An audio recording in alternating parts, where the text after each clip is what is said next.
Praise the lord. ಕರ್ತನ ನಾಮಕ್ಕೆ ಸ್ತೋತ್ರ ಉಂಟಾಗಲ್ಪಡಲಿ. ಪ್ರೀತಿಯುಳ್ಳ ದೇವಜನರೇ, ಯೇಸು ಕ್ರಿಸ್ತನ ಹೆಸರಿನಲ್ಲಿ ನಾನು ನಿಮ್ಮನ್ನು ವಂದಿಸುತ್ತೇನೆ. ಧರ್ಮೋಪದೇಶ ಕಂಡ 31ನೇ ಅಧ್ಯಾಯ 8ನೇ ವಚನದಲ್ಲಿ ವಾಕ್ಯ ಈ ರೀತಿಯಾಗಿ ಬರೆಯಲ್ಪಟ್ಟಿದೆ. ಯೆಹೋವನು ತಾನೇ ನಿನ್ನ ಮುಂದುಗಡೆ ಹೋಗುವನು, ಆತನೇ ನಿನ್ನ ಸಂಗಡ ಇರುವನು ಎಂದು ವಚನ ಬರೆಯಲ್ಪಟ್ಟಿದೆ. ಅಂದರೆ ಪ್ರೀತಿಯುಳ್ಳ ದೇವಜನರೇ, ನಮ್ಮ ಕರ್ತನು ನಮ್ಮ ಸಂಗಡಿಗನಾಗಿ ಮುಂದುಗಡೆ ಹೋಗುವವನಾಗಿದ್ದಾನೆ. ನಾವು ಹೋಗುವಂತಹ ಮಾರ್ಗಗಳಲ್ಲಿ, ಬರುವಂತಹ ಮಾರ್ಗಗಳಲ್ಲಿ ಕರ್ತನು ನಮ್ಮ ಸಂಗಡಿಗನಾಗಿ ಇರುವವನಾಗಿದ್ದಾನೆ. ಇವತ್ತು ಅನೇಕ ಸ್ನೇಹಿತರು ನಮ್ಮನ್ನು ಏನ್ ಮಾಡುವವರಾಗಿದ್ದಾರೆ, ತೊರೆದು ಬಿಡುವವರಾಗಿದ್ದಾರೆ.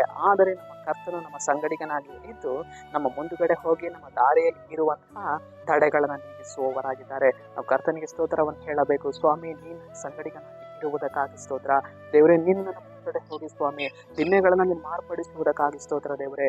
ನೀನು ನನ್ನ ಜೊತೆಗಾರನಾಗಿರುವುದಕ್ಕಾಗಿ ಸ್ತೋತ್ರ ದೇವರೇ. ನೀನು ನನಗೆ ಉತ್ತಮನಾದ ಸ್ನೇಹಿತನಾಗಿರುವುದಕ್ಕಾಗಿ ಸ್ತೋತ್ರ ದೇವರೇ ಎಂದು ಕರ್ತನಿಗೆ ನಾವು ಹೇಳುವವರಾಗಬೇಕು. ಕರ್ತನು ಯಾವಾಗಲೂ ನಮ್ಮನ್ನು ಬಿಟ್ಟು ಹೋಗುವುದಿಲ್ಲ. ಕರ್ತನು ನಮ್ಮನ್ನ ಏನ್ ಮಾಡುವುದಿಲ್ಲ, ತೊರೆದು ಬಿಡುವುದಿಲ್ಲ.